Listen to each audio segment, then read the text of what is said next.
My name is Scott, and Jesus gave me new relationships.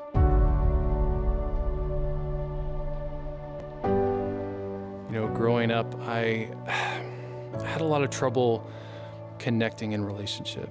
My parents got divorced when I was really young, and I think from an early age that set in my mind that I couldn't be sure what relationships could mean. So I began to sort of see myself as an island, that I needed to look out for myself, and that any relationship that I was involved in needed to benefit me in some way.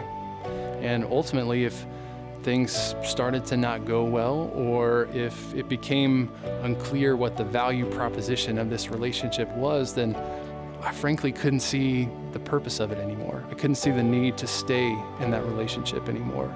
And so I would just sort of disconnect and go back to relying on myself.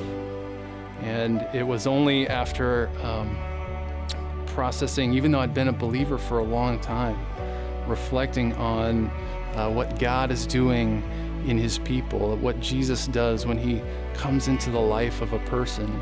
It's not so they can stay an island. It's not so they can be this disconnected, self-sufficient individual, but it's so that they can be in relationship.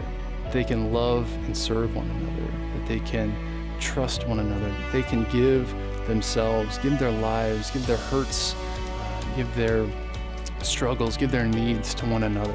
That the invitation of Jesus is to live in community, to open ourselves, to open our hands, to open our arms to one another, to do life together.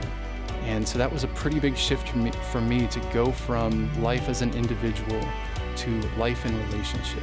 From a life of self-sufficiency to a life of service. New. New. I'm new.